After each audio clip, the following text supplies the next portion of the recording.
আসসালামু আলাইকুম এভরিওয়ান, সবাইকে স্বাগতম নতুন আরও একটা রেসিপি দেখার জন্য। শেয়ার করব আজ আপনাদের সাথে একটা ডিম দিয়ে খুবই সহজ একটা মজাদার নাস্তার রেসিপি। এটা খুবই কম সময়ের মধ্যে তৈরি করতে পারবেন, সংরক্ষণ করতে পারবেন বেশ কিছুদিন। এটা ছোটো থেকে বড় সবারই অনেক পছন্দের, আর এটা তৈরি করতেও উপকরণ লাগবে খুবই কম। একটা মিক্সিং বলের মধ্যে আমি একটা ডিম নিয়ে নিলাম। এর মধ্যে এখন দিয়ে দিব হাফ কাপ পরিমাণের চিনি। চিনিটা দিয়ে দেওয়ার পর এখন দিয়ে দিচ্ছি স্বাদ মতো লবণ। লবণটা দিয়ে দেওয়ার পর সব কিছুকে খুব ভালোভাবে মিশিয়ে নিব। চিনিটা গলে দেওয়া পর্যন্ত এটাকে অনবরত নেড়ে চেড়ে মিশিয়ে নিতে হবে। ডিমের মিশ্রণটা যখন এরকম লাইট কালার হয়ে যাবে তখন এর মধ্যে আমি 2 টেবিল চামচ পরিমাণের ঘি দিয়ে দিলাম। আপনারা ইচ্ছে হলে রেগুলার রান্নার তেলটাও দিতে পারবেন, তবে ঘি দিলে খুবই সুন্দর একটা ফ্লেভার পাবেন, তাই চেষ্টা করবেন ঘিটা দিয়ে দেওয়ার জন্য। এখন এই সব কিছুকে খুব ভালোভাবে আরও প্রায় 2 মিনিট মিশিয়ে নিলাম। এর মধ্যে কিন্তু চিনিটা গলে গেছে। এখন এর মধ্যে 1 কাপ পরিমাণের ময়দা দিয়ে দিলাম।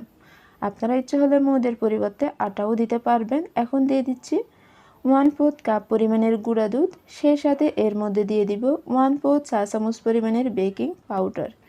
এখানে বেকিং সোডা না, বেকিং পাউডারটাই দিতে হবে। এখন এই সব কিছুকে প্রথমে একটু মিশিয়ে নিব।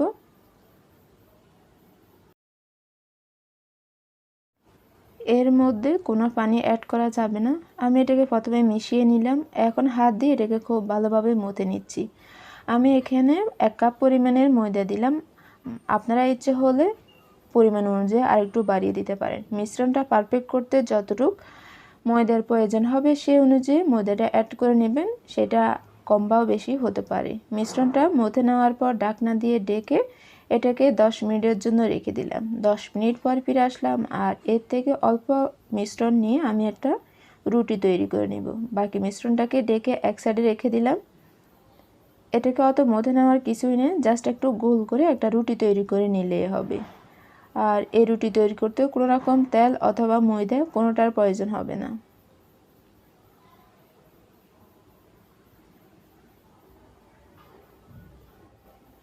রুটি তৈরি করে নিয়ে নেওয়া কমপ্লিট। এখন এটাকে আমি পিস করে নিচ্ছি। খেয়াল করলে বুঝতে পারবেন রুটিটা কি পরিমাণের মোটা করে তৈরি করলাম। অতিরিক্ত মোটা করতে যাবেন না। দুই পাশ থেকে যে অংশগুলো রয়ে গেছে বাতি, আমি ওগুলো এক সাইডে করে নিচ্ছি। এগুলো কিন্তু ফেলে দিব না, এগুলো দিয়েও পরবর্তীতে আবার রুটি তৈরি করে পিঠাগুলো তৈরি করে নেওয়া যাবে। আমি এখন ডিজাইন আকার তৈরি করে নিব। আপনারা আপনাদের পছন্দ অনুযায়ী যে কোনো ধরনের ডিজাইন দিয়ে এই পিঠা তৈরি করতে পারবেন। খেতে কিন্তু খুবই সুস্বাদু, আর যেহেতু এটা সংরক্ষণ করতে পারবেন তাই আশা করি একসাথে বেশি করে তৈরি করেও রেখে দিতে পারবেন। বাচ্চাদের টিফিন থেকে শুরু করে হঠাৎ অতিথি আপ্যায়ন কিংবা সকাল অথবা বিকেলে নাস্তার জন্য একেবারে পারফেক্ট। ডিজাইনটা কিভাবে তৈরি করলাম খেয়ালগুলো তো বুঝতেই পারবেন। আসলে এখানে বলে বোঝানো হচ্ছে, যদি একটু খেয়াল করেন খুব সহজভাবেই বুঝতেই পারবেন।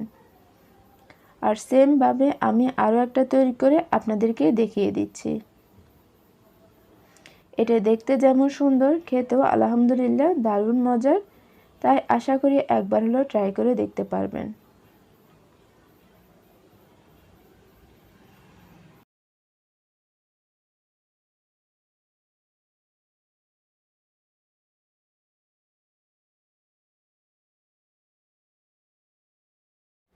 আমি সেমভাবে আরও একটা কাছ থেকে তৈরি করে দেখিয়ে দিলাম, আর সেমভাবে আমি সবগুলো পিঠা তৈরি করে নিব।